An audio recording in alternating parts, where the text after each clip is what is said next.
Pengamanan FTT IAF TNI gelar tactical floor game. Kebakaran lahan 3 lokasi di Kubu Karangasem, pemadaman berlangsung hingga malam hari.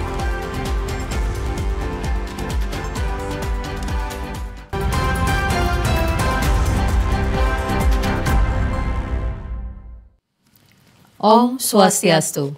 Saudara, selain 2 topik utama tadi, kami telah menyiapkan beragam informasi penting dan menarik lainnya dalam Bali hari ini. Bersama saya Ade Yulia. Dan saya Putri Sanjuani, inilah Bali hari ini selengkapnya.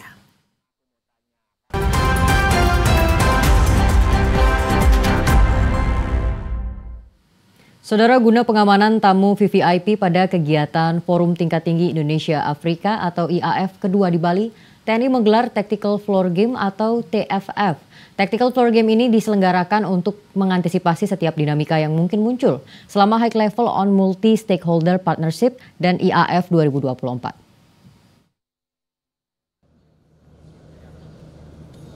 Tactical Floor Game dipimpin langsung Pangkogap Wilham II Marsdia M. Khairil Lubis yang menjabat sebagai Panglima Komando Gabungan Pengamanan Terpadu bersama Kabarkam Polri Komjen Pol H. Muhammad Fadil Imran selaku Kaups Polri.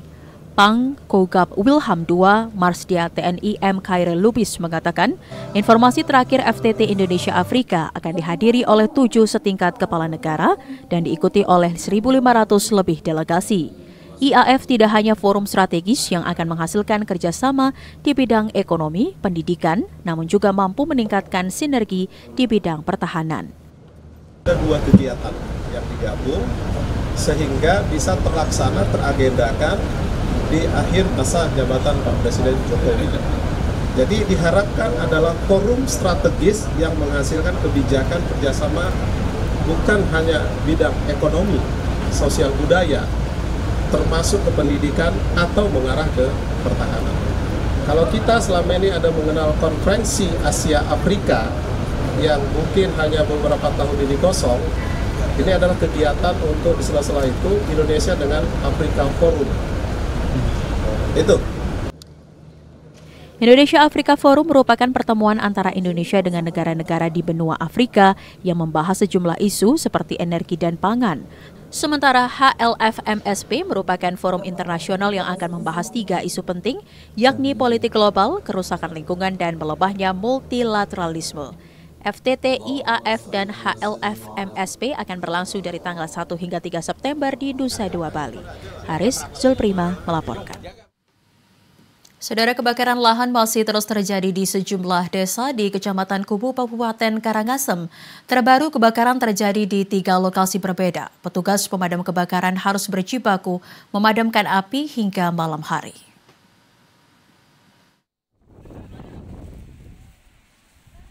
Petugas pemadam kebakaran Karangasem berjibaku memadamkan api kebakaran di Banjar Dinas Bukit Desa Sukedana, Kecamatan Kubu, Kabupaten Karangasem yang terjadi pada Kamis malam.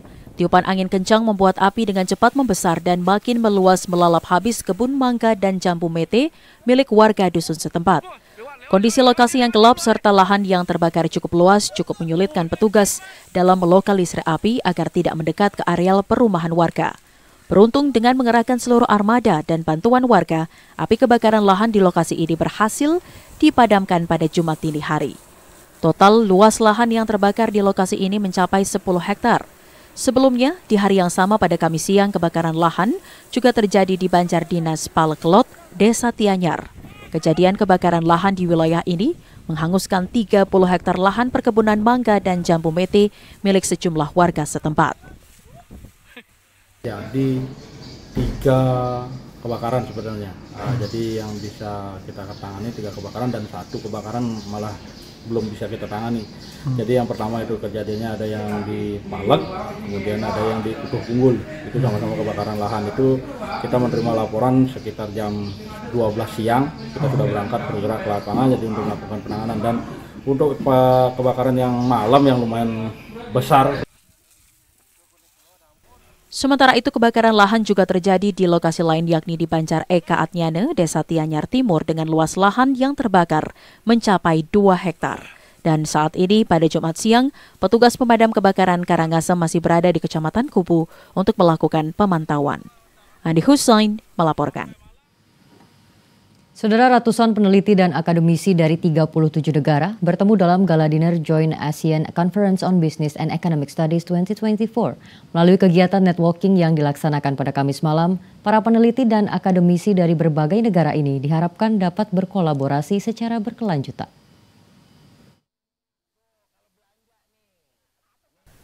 Gala Dinner Joint ASEAN Conference on Business and Economic Studies 2024 yang dilaksanakan Kamis malam menjadi tempat bertemunya ratusan peneliti dan akademisi dalam bidang ekonomi dan bisnis dari 37 negara di dunia.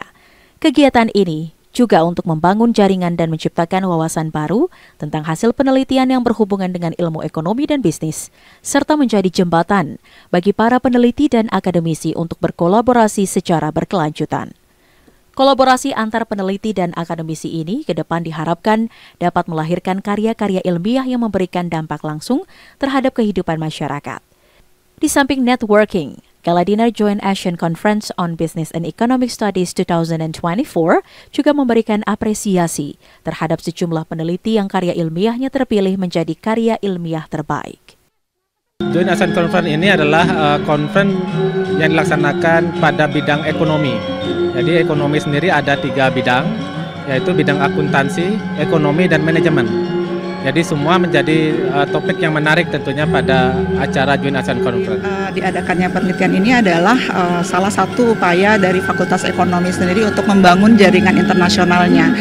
Karena bagaimanapun ke depan ini adalah aktivitas internasional itu yang dibutuhkan oleh semua fakultas atau universitas gitu ya. Nah, dengan adanya kegiatan ini jaringan kerjasama antara universitas di Indonesia sendiri dengan universitas di luar negeri itu terbentuk. Pelaksanaan Joint ASEAN Conference on Business and Economic Studies 2024 ini dilaksanakan untuk memfasilitasi proses hilirisasi hasil-hasil penelitian dan produk teknologi Litbang kepada masyarakat melalui pemberdayaan masyarakat, meningkatkan sinergi antar lembaga pendidikan tinggi, dan meningkatkan kesejahteraan masyarakat. Yasinta Sukarnate melaporkan. Saudara, pasca pendaftaran bakal pasangan calon, KPU melakukan verifikasi berkas syarat pencalonan. Informasinya kami hadirkan usai jeda, tetaplah bersama kami. TVRI Bali, media pemersatu bangsa.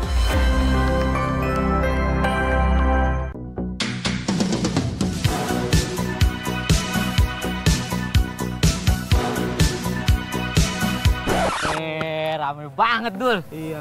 Tuh, ada yang olahraga. Iya. Nah, itu jogging tuh. Wih, ada yang latihan dance. Ngelukis, ada yang ngelukis, Man. Mana? Dul, coba dulu kita nggak bersatu. Nggak bisa nih kayak gini. Iya juga ya. Persatuan adalah pilar utama yang menjaga Indonesia tetap kokoh.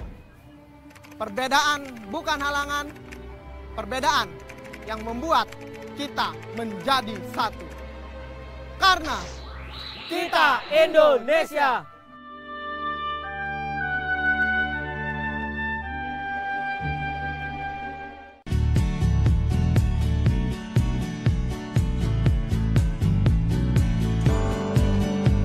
Untuk menghindari terkena kanker paru-paru, jauhilah kebiasaan merokok dan menghirup udara yang terkontaminasi asap rokok tersebut. Selain perokok aktif, perokok pasif memiliki risiko untuk terkena kanker paru-paru. Deteksi dini kanker paru-paru bisa dilakukan dengan melakukan pertama pemeriksaan fisik tentunya oleh seorang dokter, pemeriksaan radiologi atau ronsen, dan CT scan bila perlu.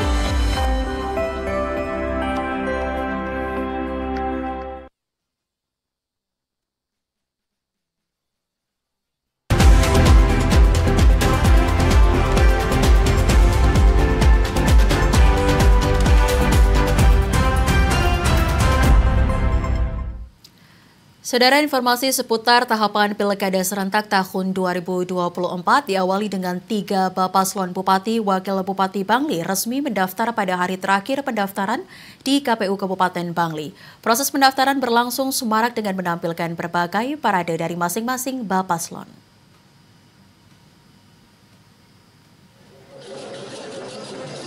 Pendaftaran diawali oleh bakal pasangan calon Sanggaman Sedana Arte dan Iwayan Biar yang diusung oleh 8 parpol. Proses pendaftaran diiringi dengan parade budaya dengan melibatkan 10.000 simpatisan. Dengan mengambil titik kumpul di alun-alun Bangli menuju kantor KPU Bangli, sehingga suasana pun menjadi sangat meriah. Selanjutnya, dilanjutkan dengan pendaftaran bakal pasangan calon Ide Bagus Gede Giri Putra Imade Subrate yang diusung 4 parpol juga melaksanakan proses pendaftaran diiringi ribuan simpatisan dengan melaksanakan parade, mengambil titik kumpul di Wantilan Polri Agung Bangli menuju kantor KPU Bangli. Pendaftaran selanjutnya yakni bakal pasangan calon yang diusung Partai Golkar dan Partai Demokrat, yakni Raden Cahyo dan Igusti Made Winuntara, datang ke KPU Bangli bersama jajaran pengurus partai, pengusung dan sejumlah simpatisan. Seluruh dokumen persyaratan pendaftaran dari 3 bakal pasangan calon yang mendaftar dinyatakan lengkap oleh KPU Bangli. Semua tahapan penerimaan pendaftaran bakal pasangan calon bisa berjalan dengan lancar, aman dan damai. Dari pengecekan semua berkas, berkas pencalonan, berkas syarat calon, semuanya dinyatakan untuk syarat pencalonannya lengkap dan benar. Kemudian untuk syarat calonnya semuanya lengkap. Setelah proses pendaftaran, seluruh bakal pasangan calon bupati dan wakil bupati Bangli, tahapan selanjutnya adalah melaksanakan tes kesehatan yang dilakukan di Rumah Sakit Bali Mendara sesuai dengan jadwal yang telah ditetapkan. Putu Ratna melaporkan. Saudara, Komisi Pemilihan Umum KPU Kabupaten Badung menegaskan partai politik tidak dapat menarik dukungan setelah mendaftarkan bakal pasangan calonnya termasuk mengganti Paslon Bupati dan Wakil Bupati dalam Pilkada Badung 2024 kecuali dengan alasan calon tidak memenuhi syarat kesehatan atau berhalangan tetap atau meninggal sebelum ditetapkan sebagai paslon.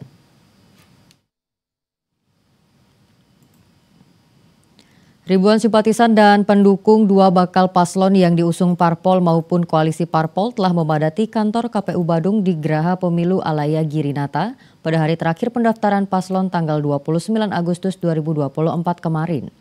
Di mana bakal paslon Iwayan Suyase dan Alit Yandinata yang disingkat Suyadinata diusung sejumlah parpol yaitu Partai Golkar, Gerindra, Nasdem, PSI, PAN, Buruh, dan Partai Prima.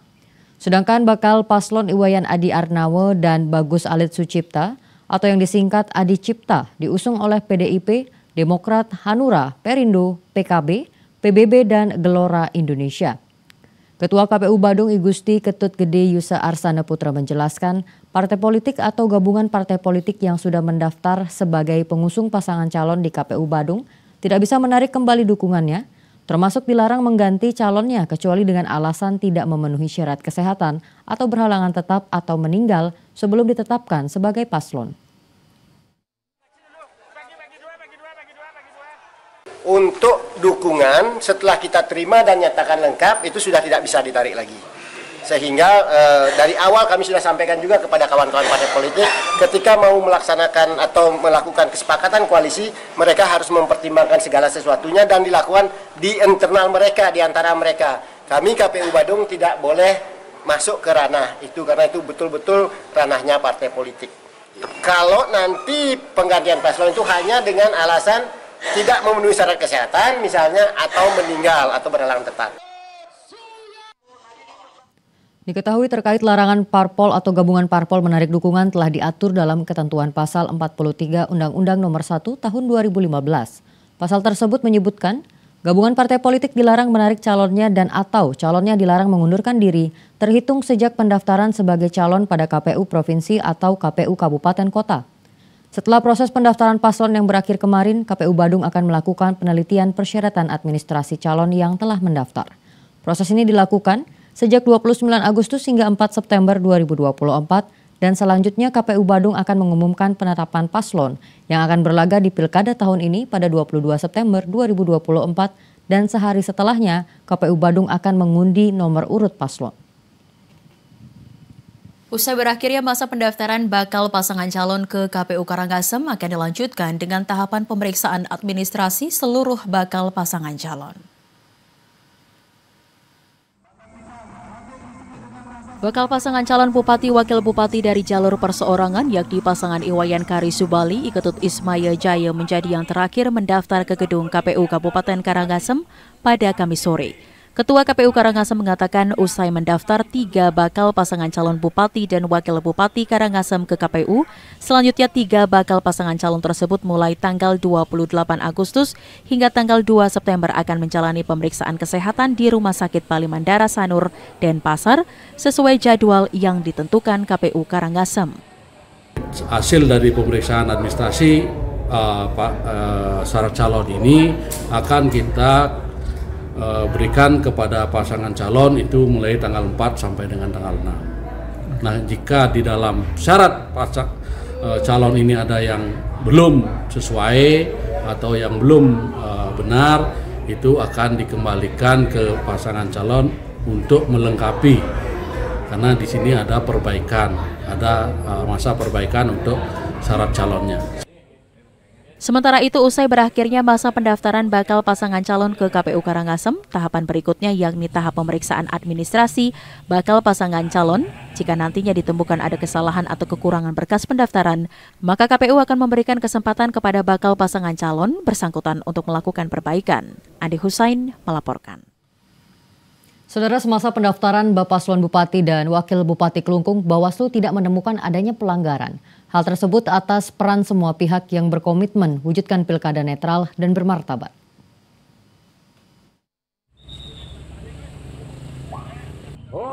Masa pendaftaran bakal pasangan calon diadakan dari tanggal 27 hingga 29 Agustus 2024. Pada masa tersebut, Bawaslu melakukan pengawasan ketat. Mulai dari pengawasan di lapangan yang melibatkan Panwascam dan PKD, pengawasan melekat juga dilakukan di kantor KPU, di mana penyerahan berkas pendaftaran benar-benar mendapat perhatian ketat sebelum diunggah ke aplikasi Silon, dipastikan sudah komplit. Dari pengawasan di kantor KPU dan pantauan di lapangan, jajaran Bawaslu Kelungkung tidak mendapatkan atau temuan yang berpotensi melanggar aturan, baik ASN, Perbekel, maupun anak di bawah umur yang mengantar Bapaslon ke kantor KPU. Bawaslu juga jauh-jauh hari sudah mengeluarkan himbauan agar ASN dan Perbekel menjaga netralitas. Hal tersebut mengacu pada Permendagri yang baru dalam upaya menjaga marwah demokrasi yang bersih dan bermartabat. Nah, dari hasil pengawasan kami yang kami lakukan, pertama hasil dari temuan kami masih belum ada menemukan temuan daripada pelanggaran daripada ASN maupun kepala desa yang ikut hadir di dalam proses pencalonan pendaftaran ini. Kedua, dasar laporan. Laporan sampai hari ini kami tetap menunggu waktu 24 jam untuk menerima laporan apabila ada daripada masyarakat yang menemukan atau menyampaikan maupun menyampaikan kepada kami ketika ada hal-hal atau masyarakat yang dilarang secara regulasi untuk hadir di dalam proses pendaftaran ini. Pengawasan jajaran Bawaslu Kelungkung yang dilakukan pada tahapan pemilu serta seluruh tahapan pilkada termasuk pada proses pilkada secara seremonial. Hal tersebut dilakukan untuk menjaga netralitas pemangku kebijakan dengan harapan pilkada Kelungkung dapat mewujudkan Santi Lanjagadite yang berlandaskan Dayaka Dayutama. Ketutku Setiawan melaporkan. Hingga akhir tahapan pendaftaran bakal pasangan calon bupati dan wakil bupati, Bawaslu Kabupaten Bangli belum menemukan adanya pelanggaran. Jika ditemukan adanya pelanggaran, akan dilakukan tindakan sesuai peraturan yang berlaku. Dalam upaya menjaga transparansi dan integritas proses pendaftaran bakal pasangan calon Bupati Wakil Bupati Bangli, Bawaslu Kabupaten Bangli melakukan pengawasan ketat pada setiap tahapan, mulai dari pemeriksaan berkas hingga penerimaan pendaftaran, guna memastikan tidak ada pelanggaran yang terjadi. Bawaslu siap untuk menindaklanjuti apabila ditemukan adanya indikasi pelanggaran dalam proses tersebut. Ketua Bawaslu Bangli Inengah Mulyarto mengatakan, pihaknya juga menerjunkan tim pengawas untuk memastikan seluruh tahapan pendaftaran berjalan sesuai dengan aturan yang berlaku dan memastikan pihak-pihak yang dilarang untuk berpolitik praktis seperti ASN, TNI Polri, pegawai BUMN, BUMD, kepala desa dan perangkat desa terlibat dalam proses pendaftaran bakal pasangan calon. Hingga saat ini Bawaslu belum menemukan adanya pelanggaran, pihaknya juga masih menunggu laporan dari jajaran di bawahnya. Namun demikian, jika ditemukan pelanggaran, pihaknya memastikan hal tersebut akan ditindaklanjuti sesuai aturan yang berlaku. Kami yakinkan kita akan bertindak sesuai dengan aturan yang ada, dan kami yakinkan juga Bawaslu akan menjadi pengawas yang memang benar-benar netral dalam hal ini. Sebelumnya pihak Bawaslu Kabupaten Bangli juga sudah melakukan jengah dini dan sosialisasi kepada seluruh pihak terkait, sehingga proses pendaftaran bakal pasangan calon Bupati dan Wakil Bupati Bangli pada Pilkada Serentak 2024 berjalan dengan aman dan lancar. Putu Ratna melaporkan. Beralih ke pendaftaran bakal pasangan calon Bupati dan Wakil Bupati Jembrana yang juga telah berakhir pada Kamis 29 Agustus 2024. KPU Jembrana selanjutnya akan melakukan verifikasi terhadap berkas persyaratan yang diserahkan oleh dua bakal pasangan calon tersebut. Tahapan pendaftaran bakal pasangan calon Bupati dan Wakil Bupati Jembrana sudah berakhir. Hingga hari terakhir tahapan pendaftaran bakal pasangan calon Bupati dan Wakil Bupati Jembrana, Kamis 29 Agustus 2024, hanya dua pasangan calon Bupati dan Wakil Bupati Jembrana yang mendaftar ke KPU Kabupaten Jembrana. Ketua KPU Jembrana mengatakan setelah menerima berkas dari masing-masing bakal pasangan calon, kemudian tim verifikator KPU Jembrana akan melakukan verifikasi berkas syarat pencalonan. Untuk dokumen pencalonan semuanya lengkap, kemudian ada dan juga benar. Kemudian untuk syarat calon ada semua. Untuk kebenarannya nanti akan melalui proses verifikasi administrasi ya. Dari tanggal sebenarnya 27 sampai tanggal 4. Karena ini baru mendaftar, berarti mulai hari ini kita sampai dengan tanggal 4 September. Fokus dari pengawasan kita yang pertama adalah terkait dengan prosedur daripada pendaftaran, baik yang ada di ruangan, itu terkait dengan syarat pencalonan maupun syarat calon. Juga karena masing-masing tim atau bakal pasangan calon ini sama-sama juga melibatkan massa, tentu kita juga melakukan pengawasan terkait itu. Verifikasi berkas persyaratan calon oleh KPU Jembrana hingga tanggal 4 September 2024. Ketut Jimmy Mulyadi melaporkan. Saudara, VFS Global luncurkan program pengembangan keterampilan guna berdayakan kaum muda Bali. Informasinya usai jeda, tetaplah bersama kami. TVRI Bali, media pemersatu bangsa. Ini adikku, umurnya cuma beda 1 tahun dariku, tapi selalu minta dibantu. Ternyata adik stunting, gagal tumbuh, gagal berkembang, dan juga sakit-sakitan. Andai ada yang bisa kulakukan. Jaga anak-anak kita, jangan sampai tumbang. Pantau tumbuh kembang anak, cegah stunting sejak dini.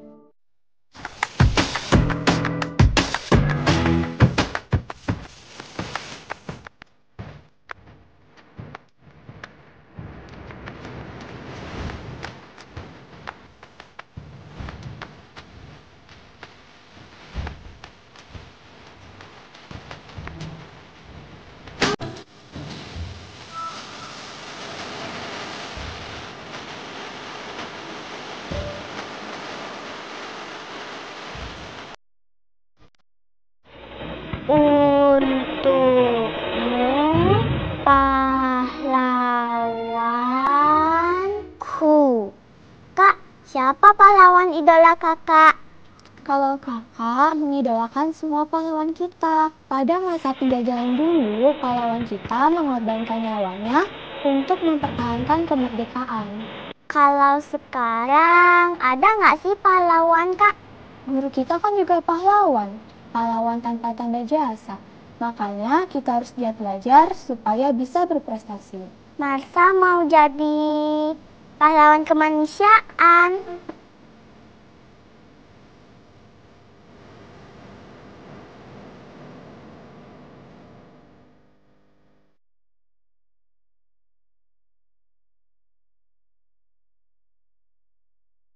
Pintar, Marsha. Ayo anak-anak, istirahat dulu, minum ya. Nah, Marsha, ibu kita juga pahlawan loh. Pahlawan bagi keluarga kita. Terima kasih pahlawanku atas jasa-jasamu.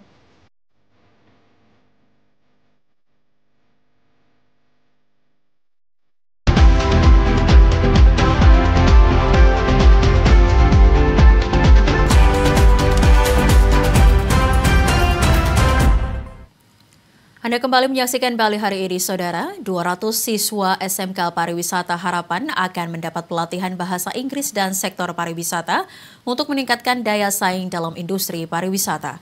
Selain memperoleh ilmu, para siswa juga akan mendapatkan akses yang lebih luas untuk mengembangkan kompetensinya pada industri pariwisata. Setelah sukses dilaksanakan di Jakarta, VFS Global bekerjasama dengan Yayasan Mitra Mandiri Indonesia serta FUL menggelar program peningkatan keterampilan dan pengetahuan guna meningkatkan potensi daya saing terutama di industri pariwisata. Kepala Sekolah SMK Pariwisata Harapan Igusti Made Artika mengatakan, program ini sangat penting bagi siswa untuk meningkatkan kepercayaan diri bersaing di industri pariwisata global. Gandeng banyak pihak yang tentunya pihak-pihak yang akan membantu bagaimana menyiapkan anak-anak kami nanti khususnya di sektor pariwisata bisa mereka bersaing untuk bekerja nantinya di sektor pariwisata baik di Bali, di Indonesia maupun di tingkat internasional. Kepala Wilayah Australia VFS Global Kausik Gos mengatakan, program ini merupakan bagian dari upaya yang lebih luas memberdayakan anak muda serta mendukung pertumbuhan ekonomi kreatif Indonesia. At the end of the program, successful students will be either offered apprenticeship or jobs in these hotels basically. Deputi Bidang Pemasaran Kemenparekraf Cecep Rukendi mengatakan, program ini selain meningkatkan kompetensi siswa, juga akan membuka akses yang lebih luas bagi para siswa di industri pariwisata. Jadi anak-anak ini nanti dari 200 yang ini tuh langsung latihan juga di hotel-hotel mereka sehingga aksesnya terbuka dan ini juga menguntungkan ke pihak industri ya. Kayak hotel-hotel ini nanti kalau mau merekrut tenaga kerja enggak seperti beli kucing dalam karung, mewawancara, ngetes lagi dan sebagainya. Program ini akan berlangsung selama 4 bulan dan para siswa juga berkesempatan magang di sejumlah hotel ternama seperti Hotel Marriott dan Harris Hotel and Residence. Haris Nyoman Budo melaporkan. Poltrada Bali resmi luluskan 172 perwira transportasi darat Angkatan 2 tahun 2024. Keberhasilan tersebut menjadi momen awal pengabdian ke dunia regulator dan industri hingga mampu memajukan serta menuangkan pengembangan baru secara modern dalam bidang pengembangan transportasi darat. Sebanyak 172 perwira transportasi darat Angkatan 2 tahun 2024 secara resmi telah dilantik pada gelaran wisuda secara langsung oleh Sekretaris Badan Pengembangan Sumber Daya Manusia Perhubungan di kampus Poltrada Bali Tabanan. Hal ini menjadi momen puncak bagi para mahasiswa dan mahasiswi dalam kerja keras, dedikasi, serta pencapaian akademis selama masa studi pada kampus transportasi darat Poltrada Bali. Sekretaris Badan Pengembangan SDM Perhubungan, Dr. Kapten Wisnu Handoko menjelaskan, Pencapaian ini bukan akhir, namun awal bagi para wisudawan transportasi darat karena akan menuju ke posisi-posisi regulator dalam bidang pengembangan Dinas Kementerian Perhubungan Darat dan program mandiri hingga mampu terserap oleh industri sesuai akademis yang diraih selama mengenyam pendidikan di Poltrada Bali. Baru saja melatih perwira baru untuk transportasi darat di Poltrada Bali. Untuk yang lulusan dari pola pembibitan tentunya diharapkan nanti bisa mengisi posisi-posisi di regulator khususnya Ditjen Perhubungan Darat. Kalau yang program mandiri juga diharapkan bisa segera terserap di industri karena pembelajaran dan pendidikan pelatihan yang dilaksanakan di Poltrada Bali, saya kira ini ada pendidikan vokasi yang Kelulusan para perwira transportasi darat Poltrada Bali terdiri dari 3 program studi, yakni program studi Diploma 3 Manajemen Transportasi Jalan 48 orang, Teknologi Otomotif 48 orang, dan Manajemen Logistik atau MLOG sebanyak 76 orang. Wisudawan terbaik berjumlah 3 orang untuk Angkatan 2 tahun 2024 dengan IPK 3,85 jurusan Prodi Manajemen Logistik. Wayan Suwantre melaporkan. Dalam perkembangan era digital yang semakin pesat, peran konten kreator semakin signifikan dalam menyebarkan informasi dan edukasi kepada masyarakat. Mereka tidak hanya berfungsi sebagai hiburan semata, tetapi juga sebagai media penyebar ilmu pengetahuan, nilai-nilai sosial, dan pemahaman tentang berbagai isu penting. Di tengah gempuran informasi yang datang dari berbagai arah, konten kreator menjadi filter yang dapat memilah dan menyampaikan informasi secara tepat dan mudah dipahami. Melalui berbagai platform seperti YouTube, Instagram, TikTok, dan podcast, para kreator konten ini mampu menjangkau berbagai lapisan masyarakat, mulai dari anak-anak hingga orang dewasa. Dengan kreativitas yang dimiliki, mereka mampu membuat materi-materi pembelajaran menjadi lebih menarik dan mudah dipahami. Hal ini terbukti efektif dalam membantu pelajar memahami mata pelajaran yang dianggap sulit seperti matematika dan sains. Namun di balik dampak positif tersebut, konten kreator memilih menjaga yang disampaikan. Dengan demikian, peran konten kreator dalam mengedukasi masyarakat bukan hanya soal popularitas, tetapi juga tanggung jawab moral untuk membentuk masyarakat yang lebih sadar dan teredukasi dengan baik. Pengamat yang juga pakar digital IGD Juliana Eka Putra mengatakan, masyarakat diharapkan dapat dengan seksama membaca dan melihat informasi dari berbagai konten kreator maupun melihat media atau sumber dari informasi tersebut. Edukasi sangat penting, baik edukasi bagi si konten kreator pemilik dan juga masyarakat. Ya mungkin cara sederhananya kita harus memilah dulu, jangan bicara sebuah judul atau narasi yang dibuat itu kita langsung dengan mudahnya men-share atau membagikan. Ada baiknya juga kita membaca secara detail atau kita bicara tentang bagaimana sebuah konten itu berasal dari media yang kita percaya.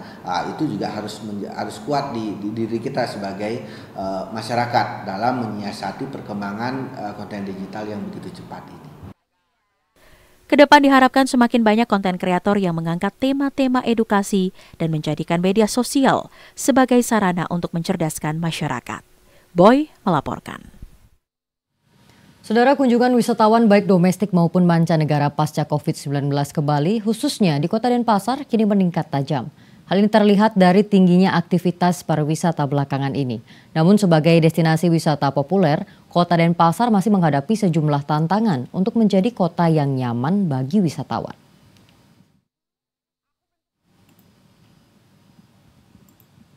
Berbagai tantangan yang dihadapi itu misalnya kemacetan dan polusi udara. Tantangan-tantangan ini membutuhkan solusi berupa kebijakan hingga infrastruktur pendukung.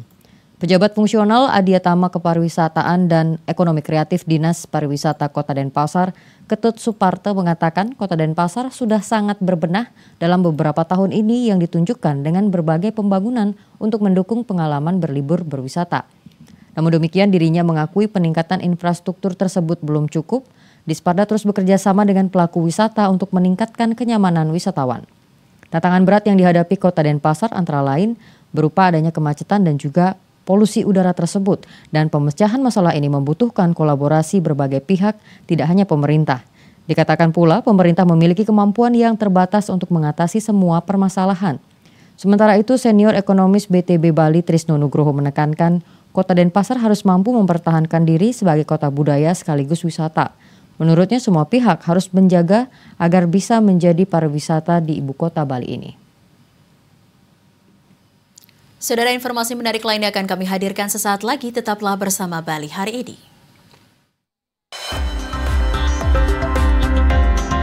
TVRI Bali, media pemersatu bangsa.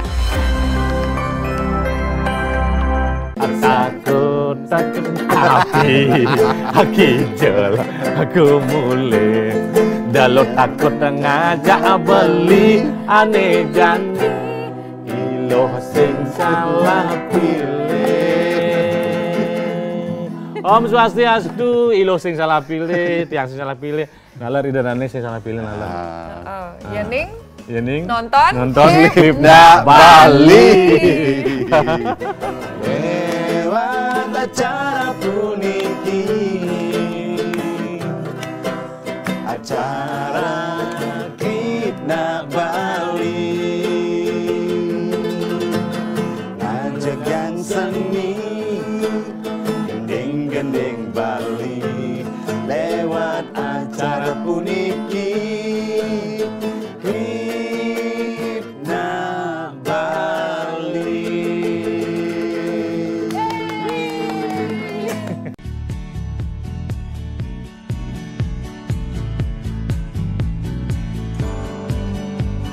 Deteksi kanker payudara bisa dilakukan dengan sadari, yaitu pemeriksaan payudara sendiri. Untuk memeriksa adanya benjolan dilakukan setiap bulan beberapa hari setelah periode menstruasi dimulai pada usia 20 tahun. Selanjutnya, pemeriksaan juga dapat berupa ultrasonografi payudara dan mamografi. Agar terhindar dari kanker payudara, pastikan Anda memiliki pola makan dan pola hidup yang sehat. Konsumsi buah, sayur, kacang, dan biji-bijian sangat baik untuk kurangi risiko kanker payudara. Selain itu, hindari konsumsi alkohol, merokok, stres, dan jangan lupa juga berolahraga secara teratur.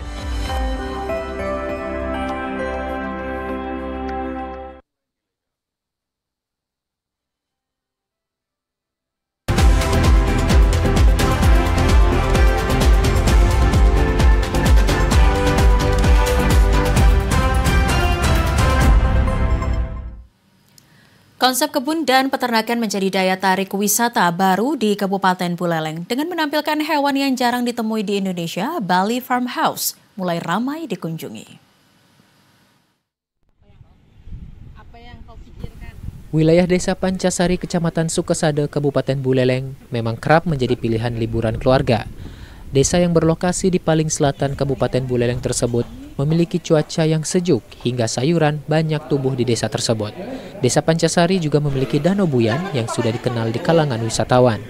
Selain itu, lokasi wisata baru kini dikembangkan di desa tersebut. Wisata baru itu menawarkan pengunjung untuk berinteraksi dengan binatang yang jarang ditemui di Indonesia. Ada sejumlah binatang dari luar negeri, mulai dari kuda poni, keledai, alpaka, ayam silik dan brahma, burung unta, emu, merak, hingga kambing ceko. Pengunjung yang datang dapat berinteraksi langsung dengan hewan-hewan tersebut. Bahkan tempat wisatanya ditata seperti tengah berada di peternakan di luar negeri.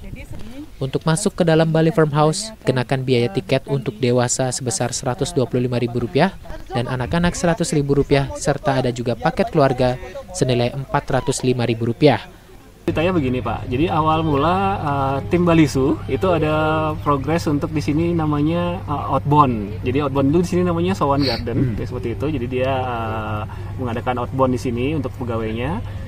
Nah, owner melihat ada potensi di sini untuk membuat destinasi wisata baru seperti itu, dan mungkin konsepnya farm ya, karena cocok dengan cuaca dan sebagainya. Nah, singkat cerita, setelah deal dan sebagainya macam, akhirnya jadilah tempat ini Pak. Tempat wisata ini disebut telah menyerap 80% tenaga kerja lokal. Nantinya tempat wisata ini digadang-gadang akan menjadi salah satu destinasi baru di Kabupaten Buleleng. Tingkat kunjungan perharinya dapat mencapai 300 orang. Dengan demikian diharapkan jumlah ini dapat menjadi pendukung dalam meningkatkan pendapatan asli daerah atau PAD. Kadek Yoga Sariada melaporkan. Dari Buleleng kita beralih ke Kabupaten Karangasem yang juga memiliki sejumlah tempat wisata favorit utamanya untuk menyelam. Namun belum banyak wisatawan yang mengetahui bahwa pantai di Tianyar Barat, Kecamatan Kubu Karangasem menyimpan keanekaragaman biota laut dan keindahan terumbu karang yang sangat menakjubkan.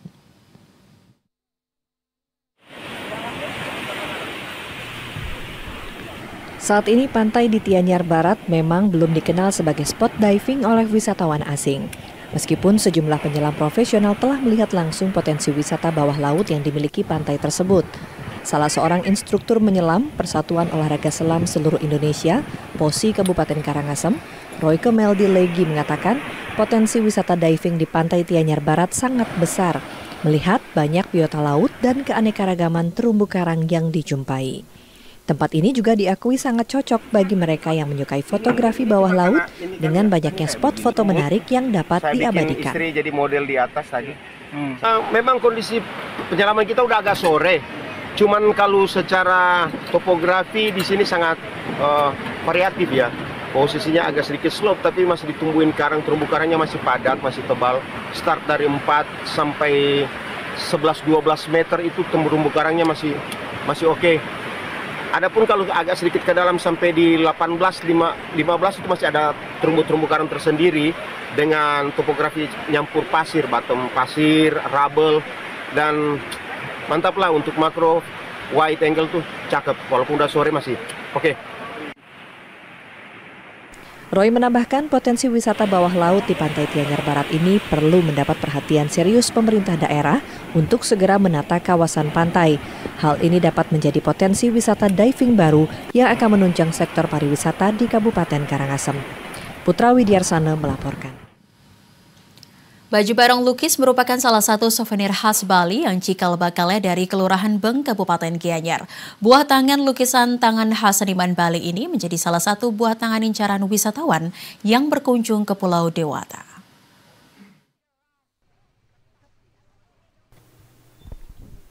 Pulau Bali merupakan salah satu pulau yang sering dikunjungi wisatawan domestik maupun wisatawan mancanegara.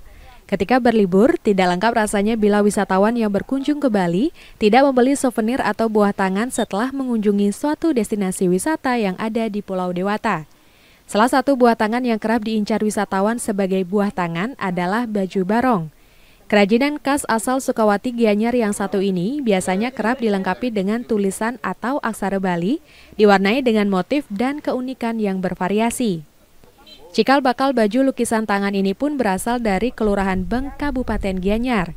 Hal tersebut pun menyebabkan baju barong ini kerap disebut sebagai baju barong made in Beng. Baju barong khas Beng Gianyar ini pun menjadi incaran banyak wisatawan karena proses pembuatannya yang tergolong unik lantaran dilukis langsung oleh pengrajin. Saat pandemi COVID-19 melanda, eksistensi baju barong lukis khas Beng justru tidak mengalami penurunan. Hal ini disebabkan karena baju barong juga banyak terjual pada lapak daring. Salah seorang pedagang baju barong khas Beng di Sukawati Gianyar, Asti mengatakan, baju barong dari zaman ke zaman tidak pernah kehilangan eksistensinya dan selalu menjadi incaran wisatawan yang berlibur ke Bali. Kalau yang baju niki kan dia dilukis, terus kalau yang biasa kan disablon. Nah bisa itu bedanya. Karena niki kan dia pakai tangan, kalau ini kan ada capnya. Nah itu yang bedanya. Terus bahannya juga beda, kalau ini agak lembut dia. Baju barong tersedia dengan beragam motif serta ukuran, dan kaos ini memiliki warna-warna dasar hingga jumputan. Selain memiliki keunikan dan unsur seni tersendiri, baju barong khas Beng dikenal nyaman saat dikenakan. Harganya pun juga relatif murah, yakni berkisar antara Rp35.000 hingga Rp50.000. Pramudia dan Agus melaporkan. Saudara, kain endek Mas Tuli menjadi salah satu kain yang dihasilkan penenun Desa Kalianget, Kecamatan Seririt, Buleleng. Kain berbahan sutra ini sangat diminati oleh konsumen karena memiliki motif yang menarik. Kain endek Mas Tuli konon sudah ada sejak 60 tahun yang lalu dan merupakan salah satu mata pencaharian warga Desa Kalianget. Meski dihasilkan melalui alat tenun bukan mesin, kain endek Mas Tuli yang berbahan dasar benang sutra serta pemberian warna cerah terkesan elegan. Proses pembuatan endek mastuli ini sama seperti pembuatan kain tenun pada umumnya. Awalnya dilakukan proses pewarnaan benang menggunakan bubuk pewarna dengan cara direbus. Setelah kering, benang digulung dan dimasukkan ke dalam mesin ATBM. Selain itu disiapkan motif yang ingin dibuat, barulah pengrajin mulai menenun. Mencucinya jangan dicuci pakai sabun. Nah, pakai air aja boleh. Kalau memang ada kotor sekali, bisa pakai sampo. Dan jangan sekali-kali memasukkan ke mesin cuci. Nah, nanti kalau dimasuk ke mesin cuci dia hancur nanti gitu loh. Terdapat berbagai motif yang indah pada endek mastuli, seperti motif keplok, dobol, pelangi, penyu, cek-cegan, dan pot sungenge. Semuanya memiliki peminat masing-masing. Namun salah satu yang paling diminati adalah motif keplok kurung, dikarenakan motifnya yang sederhana dan menawan. Kain endek mastuli yang diproduksi dijual dengan harga yang beragam, berkisar Rp400.000 hingga Rp500.000, tergantung tingkat kesulitan pembuatan dan banyaknya konsumen yang membeli. Aan Darmawan melaporkan. Mengukir di atas media kayu dan batu mungkin sudah biasa, namun seniman Bali di Desa Tenganan Pegeringsingan, Karangasem, menciptakan karya seni ukir klasik di atas lembaran daun lontar. Karena keunikannya, hasil karya ukiran lontar ini cukup digemari dan diburu oleh wisatawan mancanegara. Berbeda dengan mengukir di atas media kayu dan batu yang menggunakan berbagai jenis pahat dan palu ukir, para seniman ukir di Desa Tenganan Pegeringsingan Manggis, Karangasem terlihat menatahkan pisau ukir tajam mereka di atas lembaran daun lontar kering pilihan. Mengukir di atas media daun lontar memang memiliki kerumitan yang tinggi, sehingga diperlukan keahlian tertentu karena jika salah lembaran media daun lontar kering dapat menjadi robek. Namun para seniman ukir di sini terlihat mahir menata lontar sehingga membentuk guratan tokoh cerita dalam pewayangan seperti Ramayana atau Perang Mahabharata. Untuk pewarnaan digunakan buah kemiri yang dibakar hingga menjadi arang. Ada berbagai jenis ukiran lontar yang dibuat seperti kalender Bali dengan aksara Bali serta relief yang menceritakan legenda pewayangan dalam agama Hindu. Hasil kesenian ini ditawarkan dengan harga Rp200.000 hingga Rp1.000.000 tergantung motif dan ukuran. Ukiran lontar tuh berapa lama ngerjainnya Pak? Sehingga jadi satu begini? Sampai 3 hari, sampai 5 harian. Kalau untuk paling diminati apa Pak sama wisatawan? Ini hari kelahiran, kalender. Kalender Pak ya? Kalender. Oke, seperti itu ya. Itu biasa lukisan apa aja Pak yang biasa dibuat Pak? Ada ya macam-macam, ada Saraswati, Ganesha, ya, Barong, ada Pulau Bali. Desa Tua Tenganan Pegeringsingan sejak dahulu dikenal dengan karya seni lontarnya. Bahkan maestro seni tulis lontar Iwayan Mudita Atnyana yang meraih berbagai penghargaan di tingkat nasional juga berasal dari Tenganan Pegeringsingan. Andi Hussein melaporkan. Saudara, air terjun Tibumana terletak di Banjarbangun Lemah Kawan, Desa Apuan, Kecamatan Susut Bangli merupakan salah satu keindahan alam yang begitu memukau dengan menghadirkan panorama alami yang menakjubkan.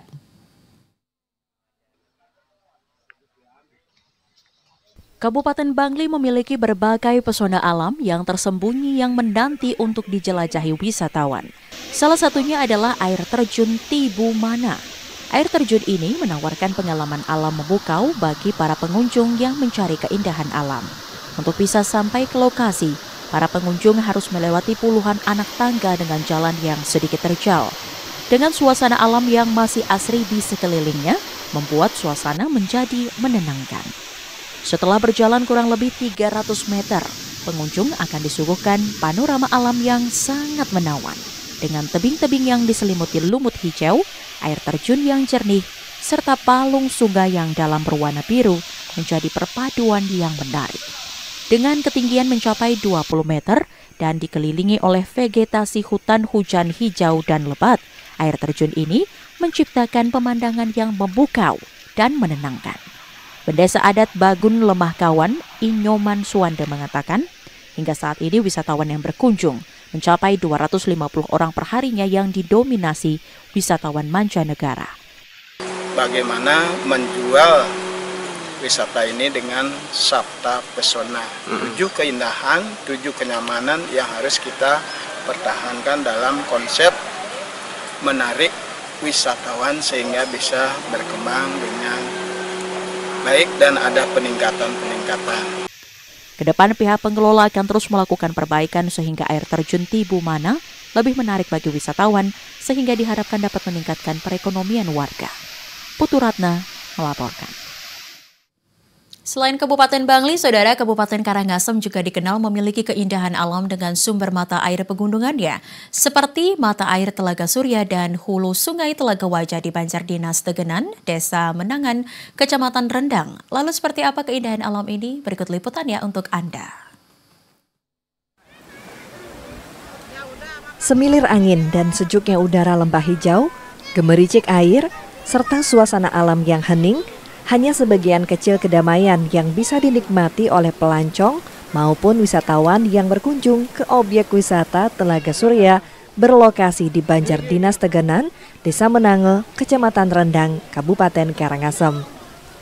Banyak yang dapat dinikmati para pelancong dan wisatawan saat berada di objek wisata yang terletak di lembah di kaki Gunung Agung ini. Bersantai bersama keluarga di pinggir sungai Telaga Wajah nan jernih, sembari menikmati bekal yang dibawa, menjadi salah satu sensasi tersendiri bagi pengunjung.